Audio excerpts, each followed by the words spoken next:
പിതാവിൻ്റെയും പുത്രൻ്റെയും പരിശുദ്ധാത്മാവിൻ്റെ നാമത്തിൽ ആമേൻ. ദൈവം നിങ്ങളെ സമൃദ്ധിയായി അനുഗ്രഹിക്കട്ടെ. ഹല്ലേലൂയ. കർത്താവിൻ്റെ മക്കളെ, ഇത് കഴിഞ്ഞ തിങ്കളാഴ്ച അഖണ്ഡ ജപമാല നടത്തുകയായിരുന്നു. 9:30 മണി തുടങ്ങി ഒരു 4 മണി വരെ, 3:30 4 മണി വരെ, 3:45 വരെ അഖണ്ഡ ജപമാലയായിരുന്നു.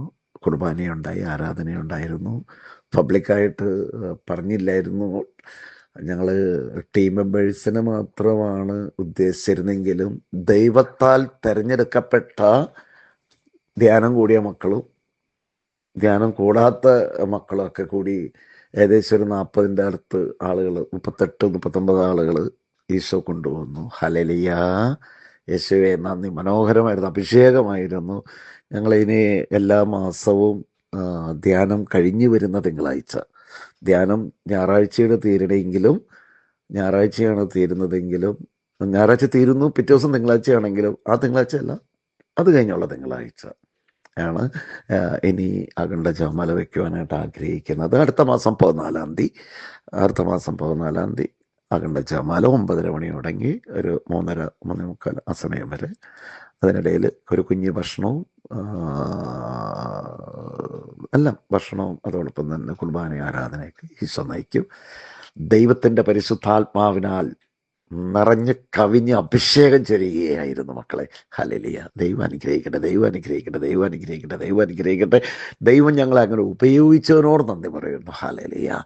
സാധാരണ എല്ലാ ധ്യാനത്തിനും അതിക്ക് മുമ്പൊക്കെ അഖണ്ഡ ജപമാലകളുണ്ടെങ്കിലും ഇത് ഒരു മാതാവിൻ്റെ ഗ്രോട്ടോ വന്നതിന് ശേഷമുള്ള ആദ്യത്തെ അഖണ്ഡ ജപമാലയാണ്. പുതിയ മാതാവിൻ്റെ ഗ്രോട്ടോ വന്നതിന് ശേഷം എന്തെന്നില്ലാത്ത അഭിഷേകം, വന്നവർക്ക് അതിനേലും പറഞ്ഞാൽ തീരാത്ത അഭിഷേകം നൽകുന്ന ദൈവമേ നന്ദി പറയുന്നു. ബഥേൽ മാതാവേ, മാതാവിനോട് ചേർന്ന് ഈശോയ്ക്ക് നന്ദി പറയുന്നു. ദൈവമേ അങ്ങ് അനുഗ്രഹിക്കുന്നവർ നന്ദി പറയുന്നു.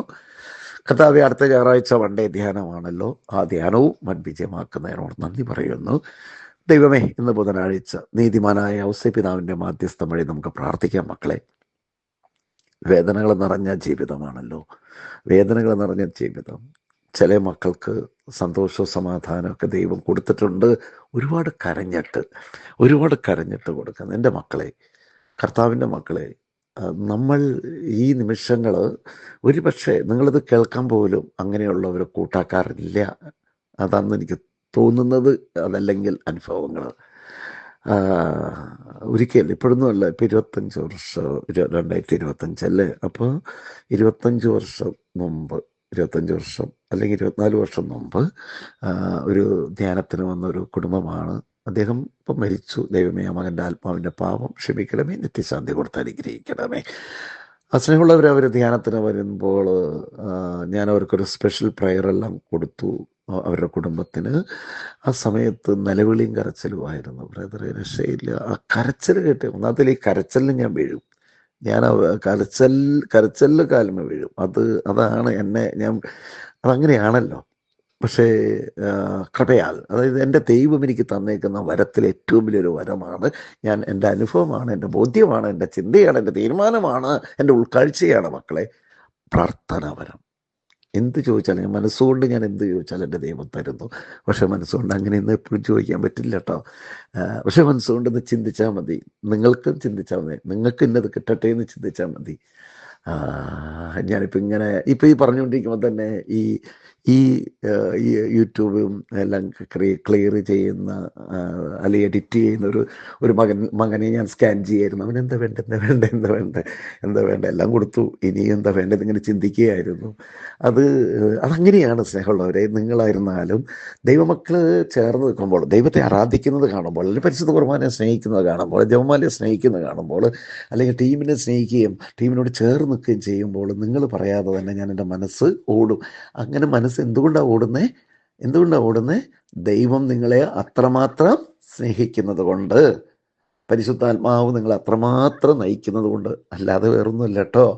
അങ്ങനെ വരുമ്പോൾ ഇങ്ങനെ ഓടും. എന്താ പറയുക, ഇനി അവനെ ആനന്ദിപ്പിക്കുക, ഇനി അവനെ, അല്ലെങ്കിൽ ഇനി ആ വ്യക്തിയെ, അല്ലെങ്കിൽ ആ കുടുംബത്തെ, ആ മോളെ, അല്ലെങ്കിൽ അപ്പനെ, അമ്മൂമ്മേനെ, അനിയന്മാർ ആനന്ദിപ്പിക്കാൻ എന്താ ചെയ്യേണ്ടതെന്ന് മനസ്സോടും.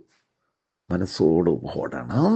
അപ്രകാരമായിരിക്കട്ടെ എൻ്റെയും നിൻ്റെയും നമ്മുടെ എല്ലാവരുടെയും ചിന്താഗതികളും പ്രാർത്ഥനയും വിശുദ്ധിയും. ഹല്ലേലൂയ.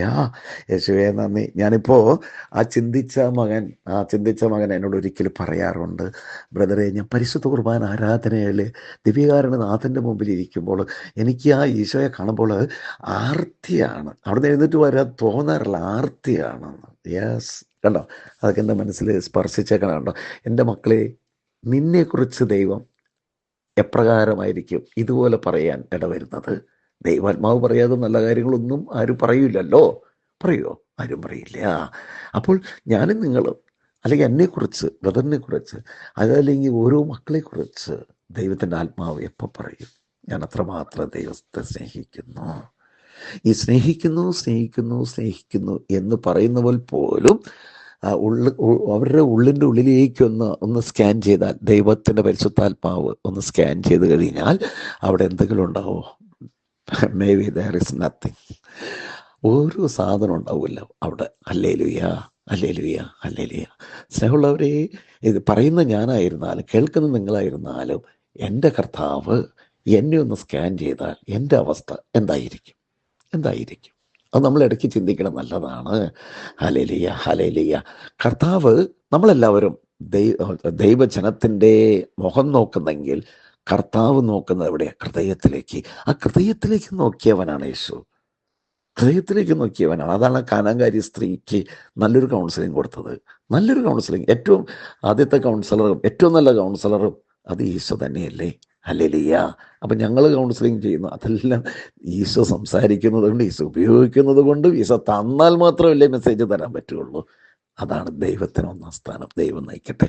നമ്മൾ എങ്ങനെ കർത്താവിൻ്റെ ഒരു മകനും മകളുമായി മാറാം. ഈ നിമിഷം ഇപ്പം തന്നെ എൻ്റെ ഹൃദയകവാടം പരിശോധിച്ചറിയുന്ന ദൈവം എന്നെ ഒന്ന് സ്കാൻ ചെയ്താൽ എന്തൊക്കെ നന്മകളുണ്ടാവും. ദർശനം വന്നു മക്കളെ, കുറേ ജഡീകതയും ആസക്തിയും കുറേ അന്ധകാരം, ഇതാണ് ദർശനം വരുന്നത്. ഇതെല്ലാം മാറ്റണം. അതിനു വേണ്ടി ഒന്ന് കരയും മക്കളെ. നീതിമാനായ ഔസേപിതാവിൻ്റെ മാധ്യസ്ഥം വഴി നമുക്കൊന്ന് കരയാ. ഈശോയെ, വേദനിക്കുന്ന സകല മക്കളെ സമർപ്പിച്ച് പ്രാർത്ഥിക്കുന്നു. പാപത്തിൻ്റെ ബന്ധനത്തിൽ കിടക്കുന്നവരുടെ ആ അവസ്ഥയിൽ നിന്ന് ഒരു പുതുജീവൻ പ്രാപിക്കട്ടെ, അവരൊക്കെ വിശുദ്ധീകരിക്കട്ടെ. സകല വിശുദ്ധരെ പ്രാർത്ഥിക്കണമേ. മക്കളെ, നീതിമാനായ ഔസേപിതാവിൻ്റെയും ബഥേൽ മാതാവിൻ്റെ മാധ്യസ്ഥയാൽ നിങ്ങളെല്ലാം സമർപ്പിച്ചുകൊണ്ട് കർത്താവെ, കൃഷിക്കാരെയും കൃഷിയിടങ്ങളിലെയും, കർത്താവെ, കുഞ്ഞുങ്ങളെയും, ഇന്ന് പരീക്ഷ എഴുതുന്ന മക്കളെയും, പരീക്ഷ എഴുതിക്കൊണ്ടിരിക്കുന്ന മക്കളെയും, എല്ലാ കുടുംബങ്ങളെയും, അവിടെ സ്ഥിരം വരുന്ന എല്ലാ മക്കളെയും ബഥേൽ മാതാവിൻ്റെ ധ്യാന കേന്ദ്രത്തിലേക്ക്, വൺ ഡേ ധ്യാനത്തിനും താമസമുള്ള ധ്യാനത്തിലേക്കൊക്കെ സ്ഥിരമായിട്ട് വന്നുകൊണ്ടിരിക്കുക. താമസമുള്ള ധ്യാനം മക്കളെ, 4 ധ്യാനം കഴിഞ്ഞവർ, 5 ധ്യാനം കഴിഞ്ഞവർ, 10 വരെ ഇനി താമസമുള്ള ധ്യാനത്തിന് വരും, 12 വരുമെന്ന് കാസർഗോഡുകാരൻ പറഞ്ഞുകൊണ്ടിരിക്കുകയാണ്. അതെന്തുകൊണ്ടാണ്? ഒരു ധ്യാനം കഴിഞ്ഞിട്ട് 4 5 അത് കഴിഞ്ഞിട്ട് 12 വരെ വരുമെന്ന് പറയുന്നത്? അവർ ധ്യാനം കൂടാത്തവരാണോ? അല്ല, എത്രയോ വർഷങ്ങളായിട്ട്. നിങ്ങൾ ഒന്ന് ആ ബഥേൽ മാതാവിൻ്റെ മണ്ണിൽ ഒന്ന് കാലുകുത്തി നോക്കുക. ഒരു പ്രാവശ്യം നിങ്ങൾ വന്നു കഴിയുമ്പോൾ മാതാവിൻ്റെ അഭിഷേകം നിങ്ങൾക്ക് കിട്ടും. മാതാവ് വഴി അത്ഭുതം ഈശോ നടത്തും. ഈശോയെ നന്ദി, ആരാധന. കരഞ്ഞ് പ്രാർത്ഥിക്കുക മക്കളെ, വിശ്വാസത്തോടെ പ്രാർത്ഥിക്കുക മക്കളെ, ഹൃദയം ദൈവത്തിന് കൊടുത്ത് പ്രാർത്ഥിക്കുക മക്കളെ. ദൈവമേ, അവിടുന്ന് അനുഗ്രഹിക്കണമേ. എനിക്കായി കീറി മുറിക്കപ്പെട്ട കർത്താവേ, അങ്ങയുടെ ആണിപ്പഴുത്തുള്ള കരത്താൽ ഈ മക്കളെ സ്പർശിച്ച് അനുഗ്രഹിക്കണമേ. ഇന്ന് ഒരത്ഭുതം ഈ ദൈവ മക്കളുടെ മേൽ, ഇത് കേൾക്കുന്ന സകല മക്കളുടെ മേൽ ഒരു അത്ഭുതം നടത്തണം. ഇതെല്ലാം മറ്റുള്ള മക്കൾക്ക് അയച്ചു കൊടുക്കുക മക്കളെ. സബ്സ്ക്രൈബ് ചെയ്തല്ലേ? നിങ്ങൾ സബ്സ്ക്രൈബ്